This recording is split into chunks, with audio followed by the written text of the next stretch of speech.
Okay, so the Go Home Show to the Survivor Series as Raw gets rocked with 3 full hours of wrestling. Actually, about shade under 2 hours of wrestling and a lot of segments that we're lucky somebody else came down and kind of helped progress things along. We began with the Michael Cole Challenge. Arm wrestling, dancing, and then a weigh-in.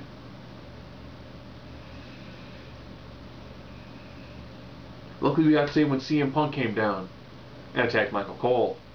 Cut another blistering promo about how much certain things just suck on Raw. Yes.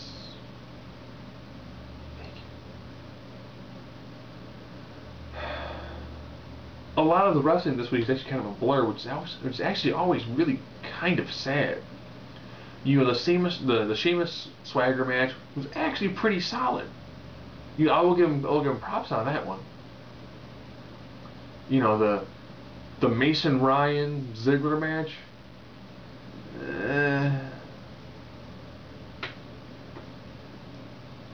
I give Ziggler credit for trying his best to really make Mason Ryan look fantastic.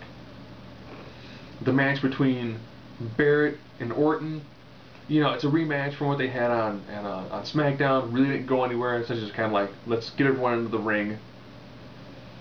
Yeah, not bad. You know, the Cody Rhodes match. Yeah. Almost all of these matches, which were predominantly just, you know, Team Barrett and Team Orton, not bad matches. They just really didn't seem. They felt like they were filler, which of course they were. The match where it was, and I'm not a huge fan of these. Well, you guys are facing each other in your main events for your titles, therefore you will have a tag match. It was not bad. The high point of it, of course, was CM Punk. You know, I really do hope that he actually wins the title from Del Rio on Sunday, because Del Rio is just doing nothing. He's circling the drain. He's got nothing going on at all. It's pretty pathetic. The Divas match. I don't know why Natalya's been jobbing for a better part of the month now. I don't. The fact that she has to pretty much hold a move for a long time, yelling Kelly until there's a roll up into a cradle.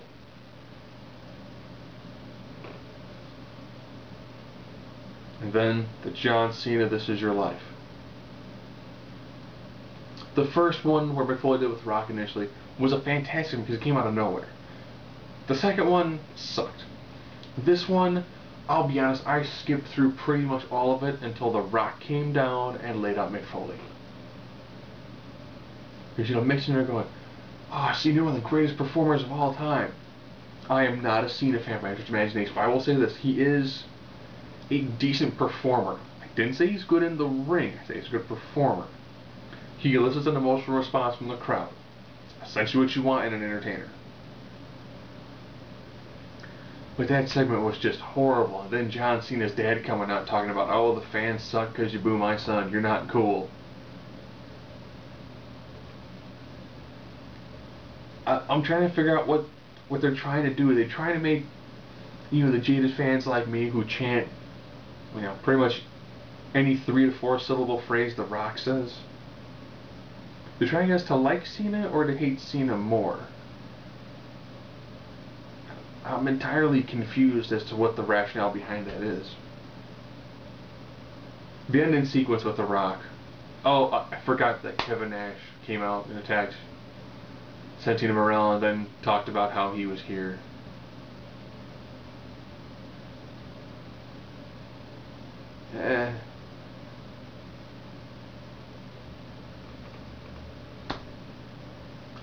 So the ending promo where The Rock came down, cut a blistering promo,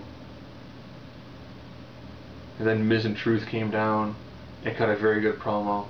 Then John Cena came down, and the interplay between him and The Rock is actually pretty good. because they didn't look at each other the whole time. They just cut the little slanders promos back and forth. That was pretty good. On a side note, a buddy of mine came over. His wife's a teacher, and her second grade class loves wrestling. They were talking about John Cena and somebody else knew was better. And of course, his wife goes, "What about The Rock?" And they go, "The Tooth Fairy?"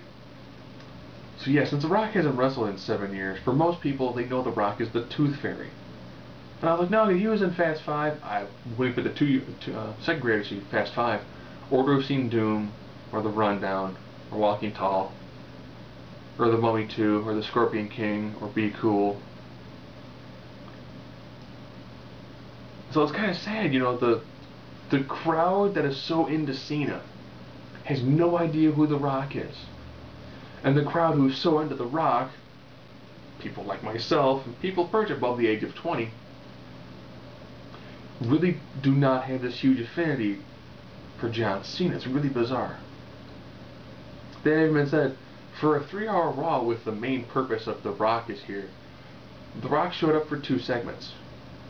Mick Foley showed up for more segments than The Rock did. Did Raw get rocked? I mean, not that much.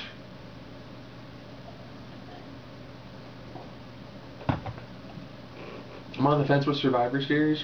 I pretty much want to see 3 matches. Punk Del Rio, because I want to see if Punk's going to win. I know Punk and Del Rio have some decent chemistry.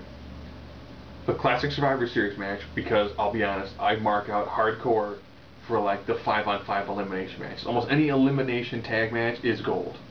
Because you get so many good combinations, and you get so many good pinfalls, and you get lots of really solid wrestling. And to see how The Rock is after 7 years outside the ring. My first thought is Cena's going to run most of the match, The Rock's going to tag himself in, clean house, and then it'll be John Cena and The Rock trying to figure out who's going to get the pinfall, with hopefully The Rock scoring the victory.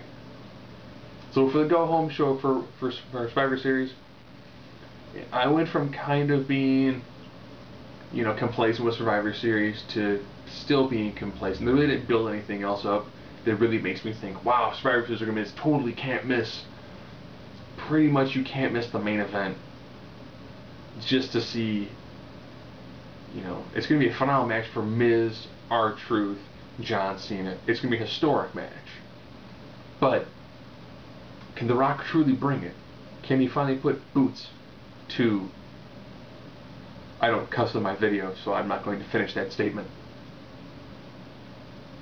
And that's really about it. I mean, it wasn't a bad Raw. You can tell that someone else mentioned that from the 31st of October on down, they've been kind of lax. And yeah, they are actually ending their 4th quarter not on the best footing possible when it comes to in-ring action.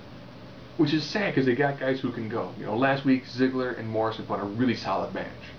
And they did pretty good matches this week. There's just so much filler going on that's really, really drugged the show down.